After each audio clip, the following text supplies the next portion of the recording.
Nous vous saluons dans le nom précieux de notre Seigneur Jésus-Christ, que nous louons aussi pour l'opportunité qu'il nous donne ce matin d'être ensemble dans cette méditation. Et nous sommes en train de nous entretenir depuis le début de cette semaine sur le mariage. Et le pasteur Célestin qui nous a précédés dans le développement de ce sujet a été pour nous une grande bénédiction. Et ce matin, Dieu nous donne aussi la grâce de pouvoir développer notre sous-thème sur le mariage, un privilège et une responsabilité. Et pour cela, je m'en vais vous proposer deux textes bibliques. Le premier, dans Genèse chapitre 2, verset 18. L'Éternel Dieu dit, « Il n'est pas bon que l'homme soit seul. Je lui ferai une aide semblable à lui. » L'Éternel Dieu dit, « Il n'est pas bon que l'homme soit seul. Je lui ferai une aide semblable à lui. » Et le deuxième, nous les tirons dans Matthieu, chapitre 7, à partir du verset 24. « C'est pourquoi quiconque entend ces paroles que je dis et les met en pratique sera semblable à un homme prudent qui a bâti sa maison sur le roc. La pluie est tombée, les torrents sont venus, les vents ont soufflé et se sont jetés contre cette maison.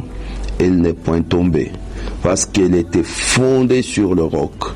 Mais quiconque entend ces paroles que je dis et ne les met pas en pratique sera semblable à un homme insensé qui a bâti sa maison sur le sable. La pluie est tombée, les vents ont soufflé et ont bâti cette maison.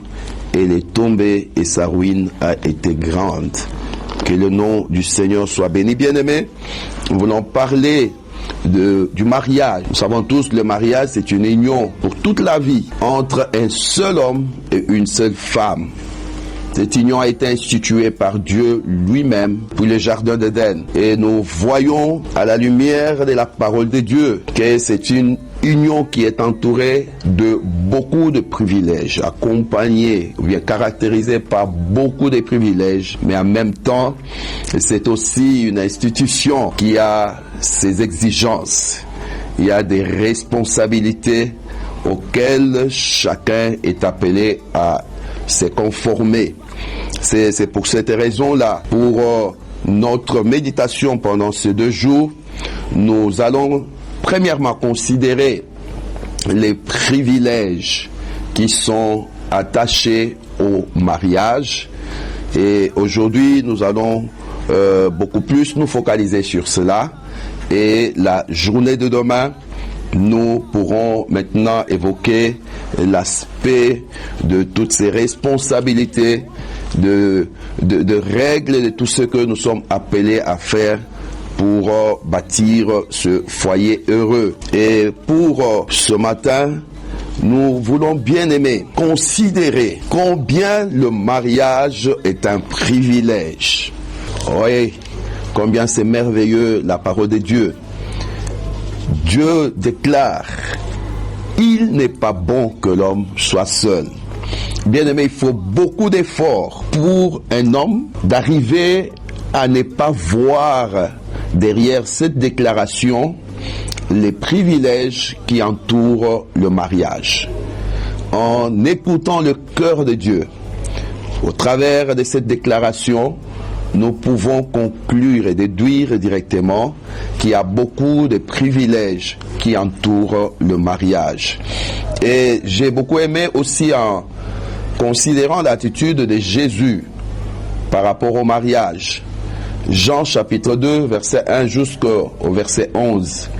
Nous voyons Jésus-Christ qui était content de voir les gens se marier. Il n'a pas hésité lui-même de venir se réjouir avec eux. Et le premier miracle dans son ministère ici-bas a eu lieu dans ce cadre de célébration de mariage. Certainement, il en était content. Bien-aimé, c'est un privilège parce que nous voyons déjà l'attitude de Dieu lui-même par rapport au mariage, de Jésus-Christ notre Seigneur. Et ici, nous voulons parler aussi que le mariage, c'est un privilège pour les parents. Parents qui marient leur fils, qui marient leur fille. Et j'aime bien, pour illustrer cela, considérer une pratique que j'ai vue dans l'une de nos provinces, où je pouvais voir une famille qui venait de marier leur fille, et j'ai vu un grand nombre de gens, des dames qui avançaient. Dans leur tête, ils avaient des bassins contenant des farines de manioc, des farines de maïs. Les autres avaient dans le bassin des assiettes et les ustensiles de cuisine. Et celle qui était en dernière position était habillée d'une manière distincte des autres et avait en main une clochette en train de sonner, et on pouvait nous dire que celle-là, c'est la mère de la mariée. Tout le monde pouvait voir cet avantage, ce privilège, cet honneur que recevait cette femme seulement parce que elle était celle qui mariait sa fille. Nous voyons ça même dans la célébration de mariage, que ce soit à l'église, que ce soit même lorsqu'on se retrouve dans la salle de fête. Les parents ne peuvent jamais être ignorés et on les honore. C'est un privilège pour eux parce qu'ils ont conduit les enfants jusqu'à ce niveau. Bien-aimés, mais le mariage est aussi un privilège pour l'Église. Une Église qui marie les jeunes gens. Vraiment, c'est une Église qui est honorée. C'est un privilège pour une Église de conduire les enfants, les jeunes gens, et les voir atteindre même ce niveau de mariage. Et je me souviens d'un de mes professeurs en institut biblique qui s'inquiétait. Il pouvait considérer pendant à peu près 10 ans, il n'avait célébré aucun mariage dans son église. Mais il avait eu déjà à présenter dans l'église plus de 20 bébés que les filles amenaient pour que le pasteur prie pour eux. Et c'était pour lui une inquiétude.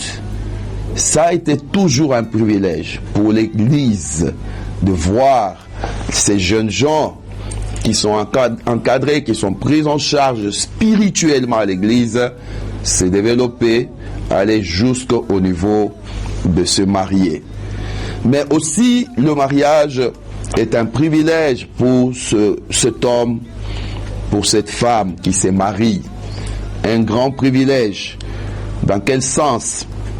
Vous savez, lorsque on se marie, l'une des choses que nous trouvons déjà dans la pensée de Dieu, à partir de Genèse chapitre 2 que nous avons lu, c'est que cet homme qui vit seul, qui a en lui le sentiment de la solitude, il a besoin de trouver solution à ce besoin suscité par ce sentiment de solitude. Et le mariage lui apporte cette solution, cette satisfaction. Donc, nous pouvons dire que le premier privilège, c'est de trouver satisfaction à ce besoin suscité par le sentiment de la solitude que tout homme peut vivre dans sa vie. Deuxième chose, pour le privilège en rapport avec cet homme, cette femme qui se marie, c'est de trouver l'aide nécessaire pour entrer dans sa destinée. Trouver l'aide nécessaire pour entrer dans sa destinée. Le mariage place l'homme, place la femme dans les conditions où chacun peut atteindre son plein potentiel, tout son potentiel. Et ici, bien sûr, nous parlons de mariage de ceux-là qui sont en Christ, ceux qui sont enfants de Dieu. Ils ont Jésus comme la source de vie, la source de toute capacité. Et lorsqu'ils expérimentent ce mariage, ce lien, cette union de mariage, cela les place dans des conditions où ils peuvent vivre tout leur potentiel. Et nous voulons aussi, bien-aimés, ajouter en dehors de ces quelques privilèges que nous pouvons déduire de la déclaration que Dieu a faite dans Genèse chapitre 2, 18, nous voulons aussi parler de ce privilège qui est réservé aux mariés, qui est de jouir des relations sexuelles. C'est un cadre dans lequel où on peut jouir des relations sexuelles. Vous savez que lorsque nous lisons les enseignements de Jésus-Christ, par exemple dans Matthieu chapitre 5, à partir du verset 27, le Seigneur met en garde contre toute convoitise, contre tout adultère. Lorsque on se livre aux relations sexuelles avec quelqu'un qui n'est pas votre femme, là, le Seigneur parle que c'est un péché, cela est condamnable. Et c'est l'attitude que nous devons avoir en tant qu'Église. Je me souviens toujours dans l'encadrement de fiancés, une fois on a connu un couple fiancé où le frère était de l'église, de notre église, et la sœur était d'une autre église. Mais ce qui m'avait étonné, c'est de voir ce que la sœur disait, que non, dans leur église, coucher avec son fiancé ne constituait pas un problème parce qu'ils sont déjà engagés dans le processus pour le mariage, dans le processus du mariage. Et que le pasteur ne trouvait pas un inconvénient dans cela. Et ça, c'est dangereux. C'est dangereux. Et nous devons, bien aimés, nous inscrire dans le chemin que le Seigneur lui-même nous enseigne dans sa parole. Donc, en dehors du mariage, les relations sexuelles ne sont pas autorisées. Mais 1 Corinthiens chapitre 7, à partir du verset 3 jusqu'au verset 5, là, vous trouvez que le mariage, c'est un cadre où l'homme ne peut pas dire que son corps lui appartient à lui-même. Comme il est écrit, si le corps de la femme ne lui appartient plus, il est à son mari. De même, le corps du mari ne lui appartient plus, il est à sa femme. Ne vous refusez donc pas l'un à l'autre. Vous pouvez, certes, en plein accord l'un avec l'autre, renoncer pour un temps à vos relations conjugales afin de vous consacrer davantage à la prière, mais après cela, reprenez vos rapports comme auparavant.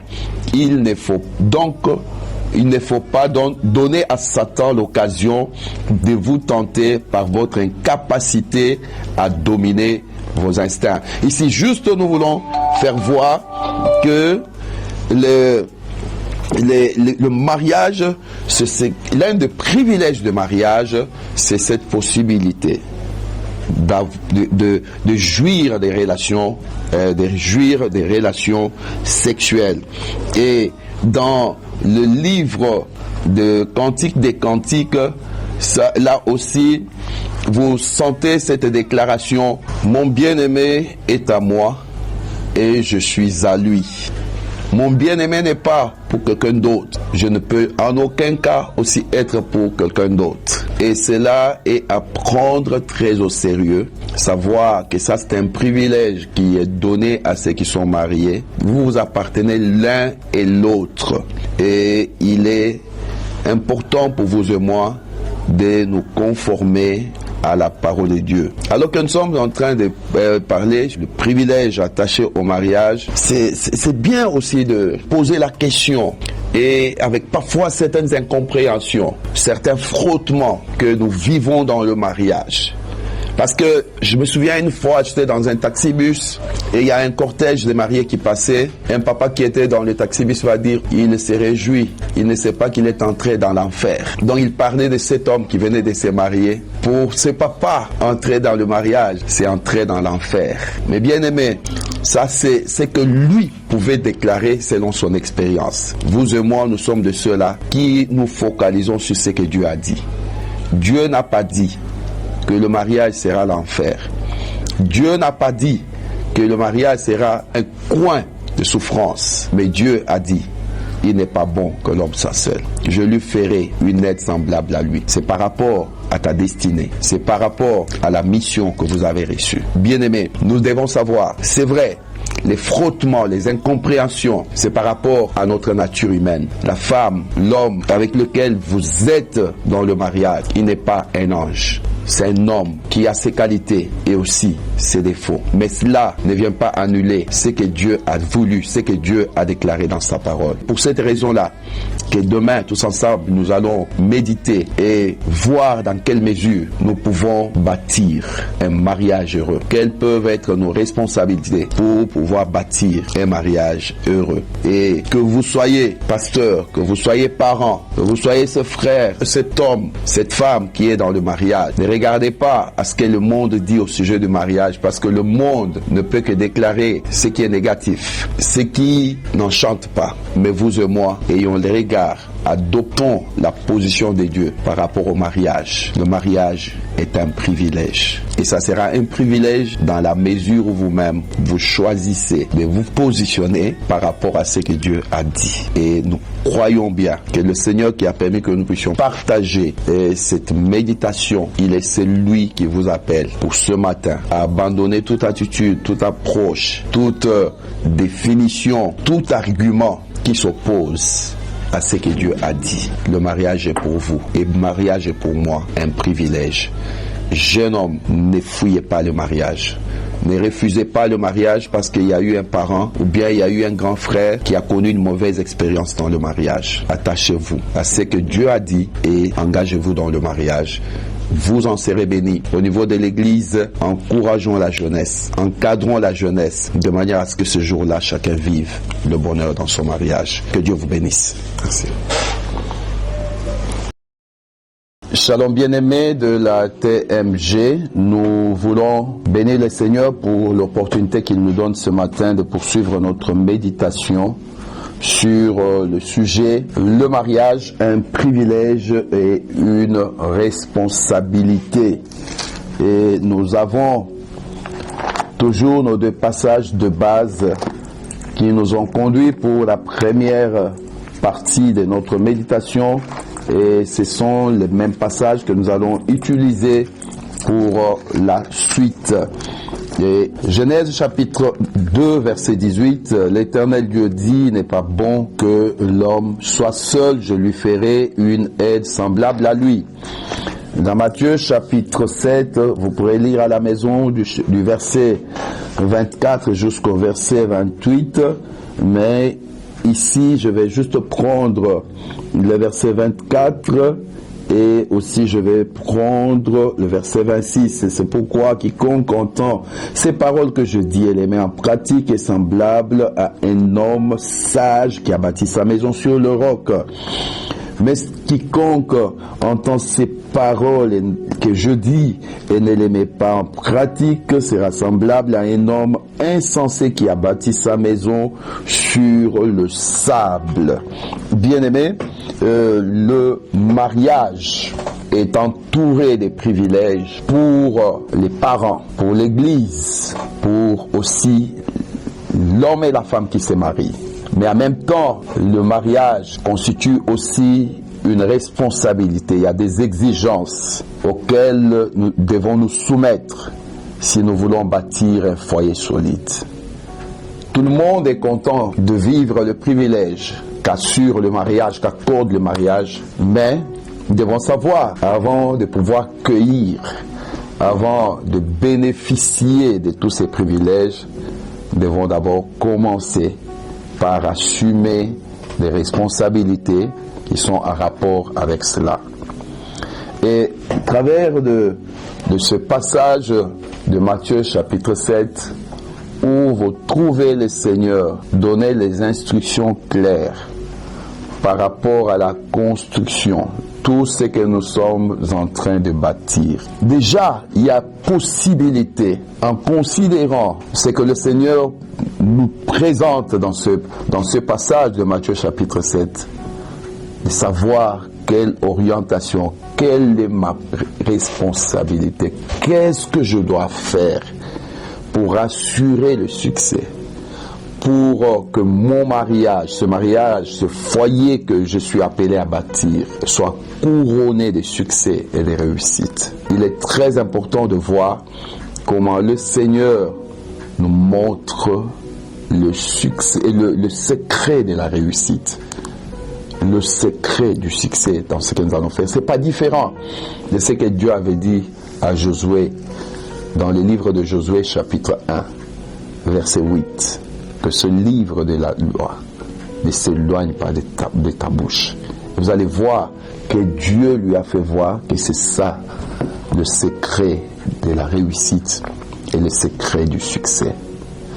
Et ici, je vais pouvoir présenter ces responsabilités comme nous l'avons fait aussi par rapport aux privilèges, les privilèges pour les parents, privilèges pour l'Église, privilèges pour ceux qui se marient. De même aussi, nous allons parler d'abord de la responsabilité des parents. La construction d'un mariage heureux qui attire l'honneur, qui accorde l'honneur et les privilèges aux parents, exige aussi certaines choses de leur part. Il y a des choses que nous devons faire en tant que parents pour aider nos enfants à bâtir de foyers solides, à vivre un mariage heureux. Et ici, je vais commencer par évoquer un aspect qui est très capital, qui est fondamental, c'est donner à nos enfants, permettre à nos enfants d'expérimenter une vie nouvelle en Christ, avoir une identité d'enfant de Dieu. Ça, c'est vraiment fondamental. Assurer une prise en charge spirituelle de nos enfants, les accompagner, les aider à être disciples de Christ. Vous savez, bien-aimés, dans le livre de Proverbes, chapitre 22, verset 6, la Bible nous dit: instruis l'enfant dans la voie qu'il doit suivre, et quand il sera grand, il ne s'en détournera pas.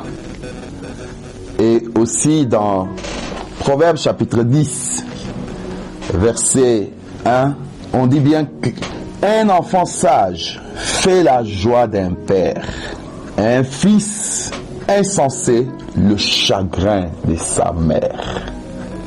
Donc, j'aime bien lier ces deux passages. Instruis l'enfant dans la voie qu'il doit suivre, quand il sera grand, il ne s'en détournera pas.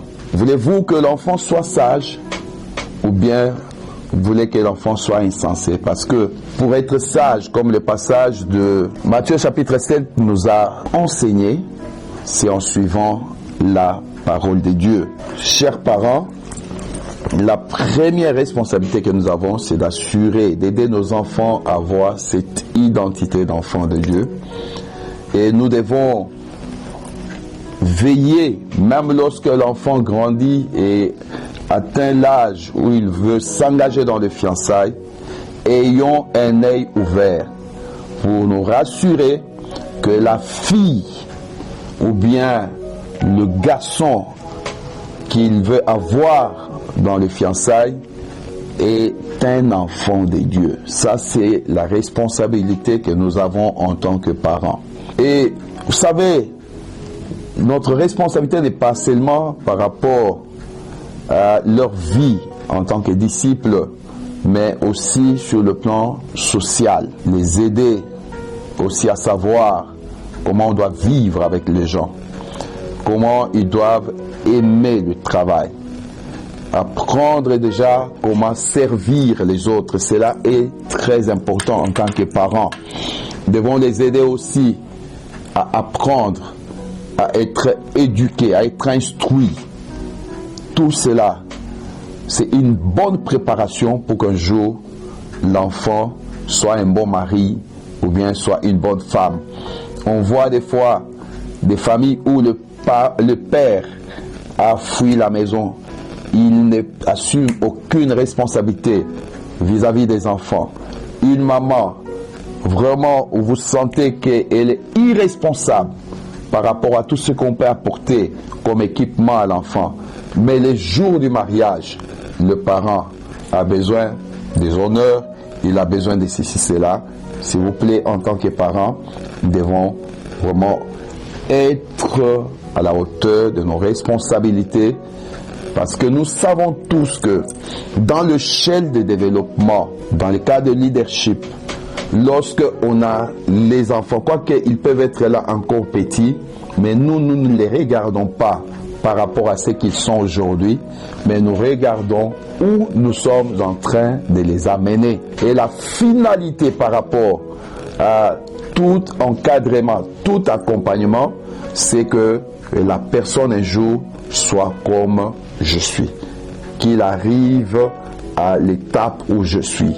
Donc ces enfants sont destinés une fois à former aussi leur foyer, à devenir parents et à former leur famille. Raison pour laquelle, alors qu'ils sont encore petits, prenons-les en charge, préparons-les à être des bons maris, des bonnes épouses. C'est cela. Le mariage est aussi un privilège pour l'Église, mais aussi une responsabilité pour l'Église. L'Église a un grand rôle à jouer pour amener les jeunes gens à bâtir des foyers solides, connaître le mariage heureux. Et par là, comme c'est le cas pour la famille, l'Église est appelée à veiller à ce que chaque jeune grandisse en tant qu'enfant de Dieu, qu'il développe sa vie en tant que disciple de Christ. Et par là, nous voulons vraiment insister, parce que dans sa responsabilité, l'Église est appelée à enseigner la voie du Seigneur à chaque jeune, et particulièrement pour ceux-là qui aspirent au mariage, qui s'engagent dans les fiançailles, pour les aider à comprendre que quoique le mot fiançailles est utilisé et par les païens et par le chrétien, lorsque les païens disent qu'ils sont fiancés, souvent c'est pour cacher leur impudicité, leur immoralité. Ils ont du mal à se présenter devant les gens que nous sommes des impudiques. Ils préfèrent trouver un mot qui est quand même propre, qui est bien. Dire que nous sommes fiancés, c'est quand même bien. Mais vous allez voir que leur identité ne leur impose aucune restriction. Il n'y a aucune limite. Mais les chrétiens, ceux qui sont enfants de Dieu, avec le même mot fiançailles, mais vous allez voir que la manière de vivre les fiançailles est différente. Pourquoi? Parce qu'ils ont cette identité d'enfants de Dieu qui les amène à comprendre que les fiançailles, c'est une étape où on développe la dimension intérieure de notre amour, tel que dans Cantique des Cantiques, il est dit: mets-moi comme un sceau sur ton cœur et mets-moi comme un sceau sur ton bras. C'est le moment de permettre à ce que tu sois totalement dans le cœur de la sœur, tu sois totalement dans le cœur du frère. C'est très important pour que l'Église travaille de manière à ce que les jeunes filles, tout comme des jeunes garçons, comprennent que notre infaillible règle de la foi et de la conduite pour tout chrétien, c'est la Bible, ce sont les Écritures. On ne marche pas selon ce que nos traditions disent. Là où nous pouvons voir les gens du fait qu'ils sont déjà fiancés, ils s'engagent déjà dans des relations sexuelles. Ce n'est pas même par rapport à ce que ceux-là qui peuvent dire que non, on vient de doter, maintenant tout nous est permis. Non, on sait que nous avons une identité, cette identité d'enfant de Dieu qui a fait que nous étions appelés à vivre dans la pureté.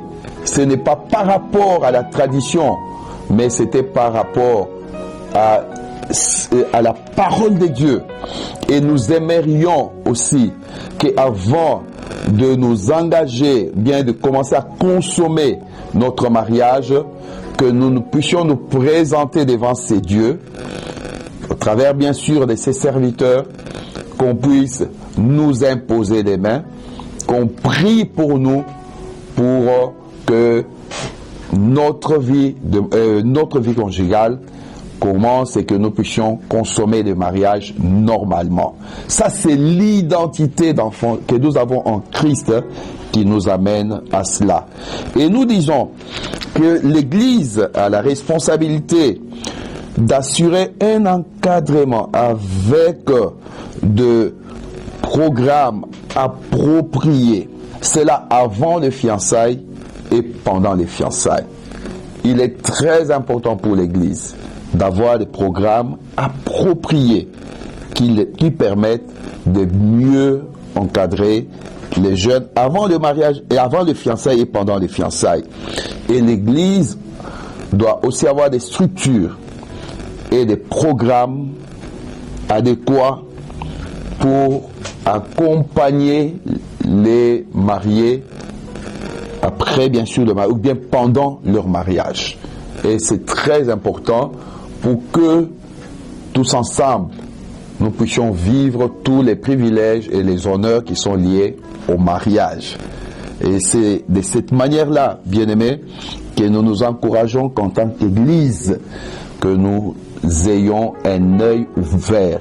C'est un aspect qui doit être pris à cœur et très au sérieux pour ne pas permettre à l'ennemi de venir fragiliser l'Église. Parce que c'est vrai, lorsque dans l'Église nous avons des foyers qui sont forts, nous aurons aussi une Église qui est forte. Un honneur pour ceux qui se marient, mais c'est aussi en même temps une responsabilité pour ce frère, pour cette sœur qui se marie. Il est très important de savoir, bien-aimés, comme nous l'avons dit, pour les parents et aussi pour l'Église, le fait d'avoir l'identité d'enfant de Dieu demeure fondamental. Il est très important, mon frère, ma sœur, lorsque vous êtes arrivé au point où vous devez vous engager pour trouver une fiancée, un fiancé, rassurez-vous que la personne que vous voulez prendre en mariage est un enfant de Dieu. Il est né de nouveau. Ne prenez jamais cela à la légère. J'aime bien dans 2 Corinthiens chapitre 6, verset 14, la dernière partie, la Bible dit: qu'y a-t-il de commun entre la lumière et les ténèbres? Qu'y a-t-il de commun entre la lumière et les ténèbres? Et dans la suite, on dit entre le fidèle et l'infidèle. Il n'y a pas possibilité de mariage heureux lorsque on n'a pas la même identité. Cela veut dire, je parle ici de l'identité en Christ, nouvelle identité que nous avons en Christ. Ne commettez pas l'erreur de vous engager avec quelqu'un qui n'est pas en Christ. Ça, c'est votre responsabilité. Choisir, décider de vous engager avec quelqu'un qui est en Christ. Ça, c'est vraiment très fondamental. Frères, sœurs, vous désirez avoir un mariage réussi, un mariage heureux. Veillez sur certaines petites choses que je vais citer ici. Si vous tenez à avoir un mariage heureux, la première des choses, comme nous l'avons dit, c'est rassurer que la personne que vous prenez en mariage est un enfant de Dieu. Ça, c'est votre responsabilité. Deuxième chose, que nous voulons citer ici, c'est de savoir bâtir votre foyer selon le modèle que nous trouvons en Christ. Éphésiens chapitre 5, verset 23 jusqu'au verset 31 insiste pour nous appeler en tant qu'enfants de Dieu à tourner nos regards sur la relation, l'union entre Christ et son Église. Le modèle pour un mariage qui assure le bonheur n'est pas sur cette terre. Le modèle est au ciel. C'est vrai, j'ai toujours aimé cette pensée qu'un homme de Dieu a dit. Ce qui réussit sur la terre, c'est ce qui est fait selon le modèle qui est au ciel. Depuis le jardin d'Éden, vous trouvez que tout ce que vous voulez, être couronné de succès, être couronné de gloire, doit être bâti, doit être construit selon le modèle qui est au ciel. Vous pouvez voir que c'est cela ce qui avait fait que même le premier mariage que l'humanité a connu, le mariage d'Adam et Ève, un mariage heureux. Pourquoi? Parce que c'était bâti selon le modèle qui est en haut. Dieu lui-même n'a jamais rêvé un mariage réussi si c'est bâti ou bien si c'est construit selon un autre modèle que le modèle qui est en haut. Bien-aimé, au moment où Dieu a dit « faisons l'homme selon notre image, selon notre ressemblance », qu'il domine, vous allez voir que à la lumière de la parole de Dieu, Dieu voyait déjà la famille. Dieu voyait déjà le couple, si nous pouvons dire, et la famille. Parce que en créant Adam à son image et à sa ressemblance, Ève était où? Ève était déjà dans l'homme. Les enfants étaient où? Les enfants étaient déjà dans l'homme. Donc, Dieu veut de foyers, de familles qui sont bâties selon le modèle qui est en haut. Et tout ce qui est à la base des choses que nous vivons sur cette terre, c'est parce que l'homme s'est efforcé à trouver un autre modèle que le modèle qui est en haut. Pour construire les tabernacles, Dieu a insisté à ce que Moïse construise selon le modèle qui lui a été montré sur la montagne. Bien-aimé, le mariage est un édifice, c'est une construction qui doit être érigée non selon les modèles de nos traditions, de nos coutumes, non selon les modèles occidentaux, ces modèles que nous voyons s'éloigner encore de plus en plus des modèles que Dieu a donnés. Vous et moi qui sommes en Christ, nous croyons que le modèle par excellence reste celui que nous trouvons en Christ. Et la parole de Dieu est suffisante pour nous montrer quelles doivent être nos limites. Comment est-ce que nous devons nous comporter? Quelle attitude je dois avoir envers mon épouse, envers mon mari? Et lorsque nous avons des enfants, comment nous devons nous comporter?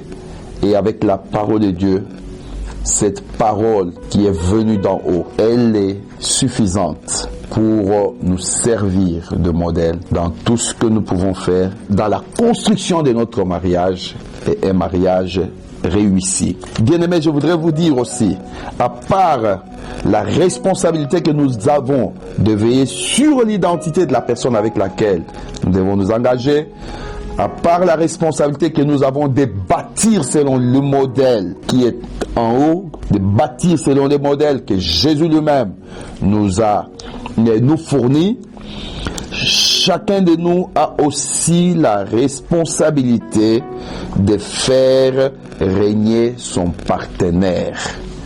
J'aime bien ce passage de Esther, chapitre 2. Esther, chapitre 2, verset 17, où on nous parle de ce que le roi a fait. La Bible dit, le roi aima Esther plus que toutes les autres femmes, et elle obtint grâce et faveur devant lui, plus que toutes les autres jeunes filles. Il mit la couronne royale sur sa tête et la fit régner. Et la fit régner à la place des Vachis.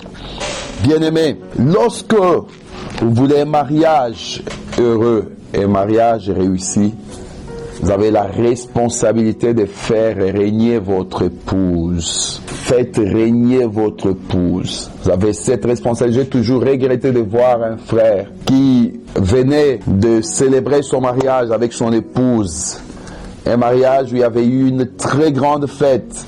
Ils avaient fait beaucoup de dépenses et c'était un moment merveilleux, surtout que le frère revenait de l'Angola où il avait amené un peu plus d'argent. Mais j'étais frustré dans mon cœur de voir que 3 jours après, il est passé à la maison chez moi pour critiquer la femme.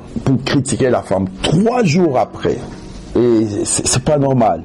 Bien-aimés, nous avons la responsabilité de faire régner notre femme. Faire tout ce qui est en notre pouvoir pour que nos familles respectent votre épouse. Et aussi, bien-aimés, les amis et tout le monde doit respecter. La femme aussi a la responsabilité de faire à ce que son mari soit un homme considéré, comme c'est dit dans Proverbes chapitre 31 verset 23. Son mari est considéré aux portes lorsqu'il siège avec les anciens du pays. C'est comme ça qu'une femme qui est sage doit se comporter de manière à ce que son mari soit un homme qui est considéré. Et une autre chose que je vais soulever ici comme responsabilité de chacun, c'est d'apprendre à travailler pour le développement de votre partenaire. Travailler, aider votre partenaire à se développer. Vous savez, souvent, nous le disons, l'amour qu'on a au début de fiançailles n'est pas suffisant pour le mariage. L'amour qu'on a au début de fiançailles, c'est un amour égoïste. Le frère regarde la sœur, il apprécie quelque chose dans la vie de la sœur, soit sa façon de parler, soit son visage, sa démarche, il aime la sœur. La sœur aussi, après avoir reçu la demande du frère, elle va dire, donne-moi le temps de prier. Bon, au fond, il y a bien sûr la prière, mais quelque part, la sœur a besoin d'avoir le temps aussi d'observer le frère. Jusqu'à ce qu'elle va trouver quelque chose dans la vie du frère qui vraiment réjouit son cœur. Ça peut être son comportement, ou bien sa façon de parler, ou bien autre chose. Et la sœur répond. Donc, vous trouvez un amour basé sur ce que j'ai trouvé de bon dans la vie de la fille, tout comme dans la vie de l'homme. Mais vous allez voir, au bout d'une année de fiançailles, 2 ans de fiançailles, chacun va réaliser que le frère ou la sœur n'est pas seulement ce que j'avais aimé. J'ai découvert qu'au-delà de ce que j'avais aimé, il a son tempérament, il y a les habitudes, il y a certaines réactions, tout ça. Et dans ce qu'on découvre là, il y a des choses qui édifient, mais il y a aussi des choses qui n'édifient pas. Ce qui fait que, à un certain moment, ça constitue comme une lutte, une difficulté. Mais lorsque on se décide de se marier, au moins cela a aidé à comprendre que je n'ai pas affaire à un ange, mais j'ai affaire à un humain. On entre dans le mariage étant conscient des points forts du frère et des points forts de la sœur. On est aussi conscient des points faibles du frère et des points faibles de la sœur. Chacun a la responsabilité de savoir comment je peux aider mon frère par rapport à ses limites. Comment je peux aider ma soeur par rapport à ses limites pour qu'il puisse progresser. Qu'il soit cet homme qui vraiment, au sein du couple, peut vraiment jouer son rôle et apporter tous ce dont le couple a besoin pour son bonheur. Soyez prêts à vous investir pour le développement de votre partenaire. C'est là où on doit comprendre qu'il y a plus de joie à donner qu'à recevoir. Donnez votre temps, donnez de votre talent, donnez de vos capacités pour aider votre partenaire et lui permettre de se développer. Et cela vous apportera le bonheur, vous apportera la paix. Et c'est cela, bien-aimés, ce que nous avons tenu à développer, à présenter dans cette deuxième partie de notre méditation. Le mariage est réellement entouré des privilèges et des avantages, mais cela aussi a ses exigences. Nous avons nos responsabilités en tant que parents, en tant que pasteurs, en tant que membres d'église, encadreurs et autres, et aussi en tant que frères et sœurs qui sont au point de nous marier. Que Dieu vous bénisse.